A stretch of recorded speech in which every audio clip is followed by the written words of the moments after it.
Normally, there's a tiny little screw in here that holds a rubber thing that holds that there, but that's never worked very well, so I normally just use a rubber band, but it died. So unfortunately, the Mandeville is floating around, and he needs dental work, probably because it came off.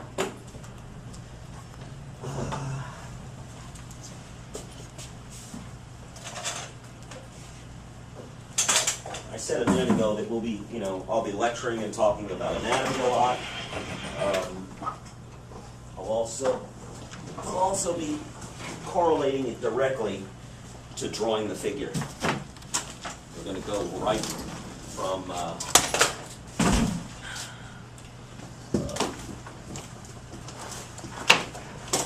my little drawing on the paper on the wall here in a little while to, okay, this is how the trapezius muscle helps us move our head, or something like that.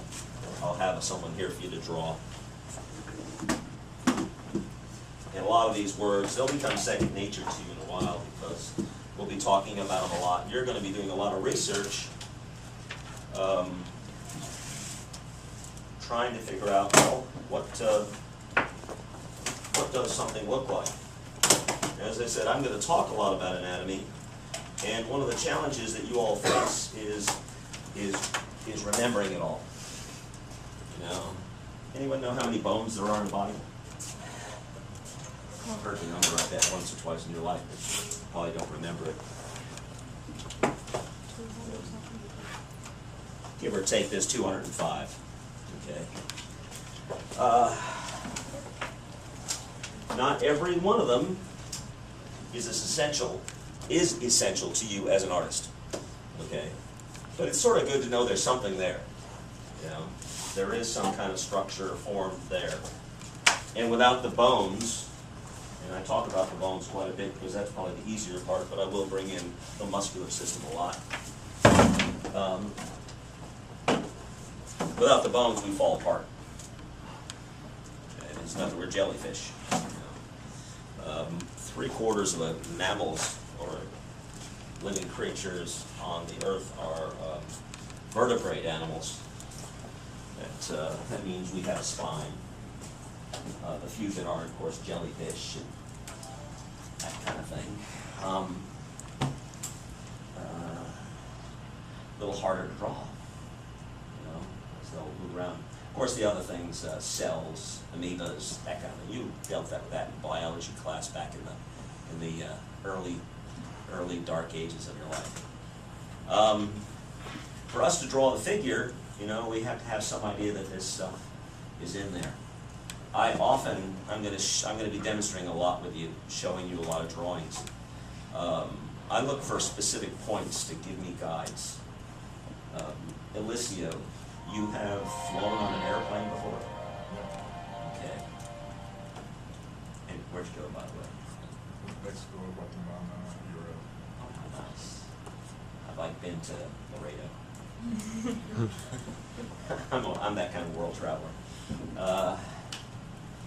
Okay, so you go to the airport, and more than likely, I know the answer to this question. You bought the ticket online, so when you go to the airport, you already have the ticket. Nowadays, in the old days, you used to go to the airport, you'd walk up to some counter and say, "I want to fly on the airplane.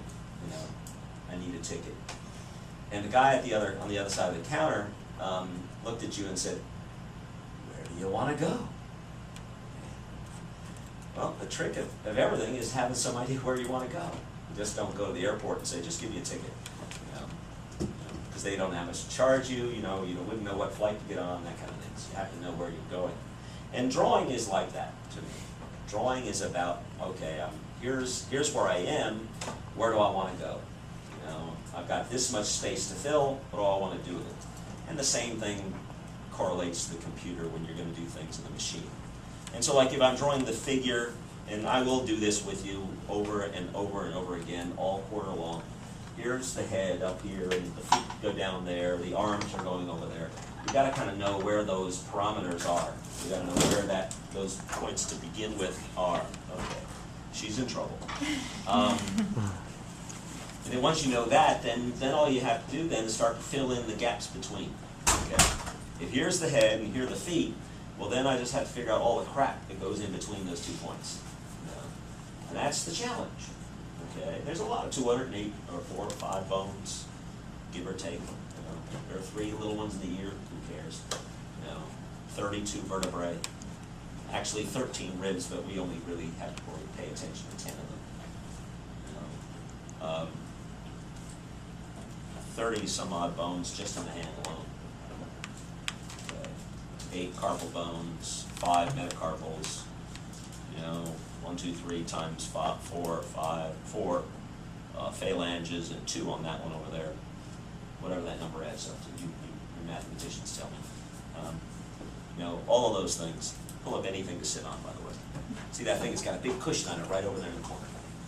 Because you came late, you have to stand in the corner. And or it was not on the floor anymore.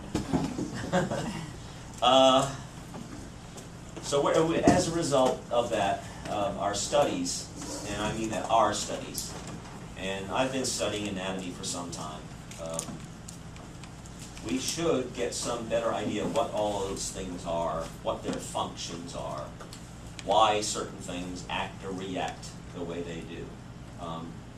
And then the result will be you'll have at least a better idea what you're actually drawing, because you got to think of things in 3D now. Normally at this point I draw a little drawing on the wall here, which would look like the guy on the men's room door. Okay, this little stick figure, you know, outline cut up,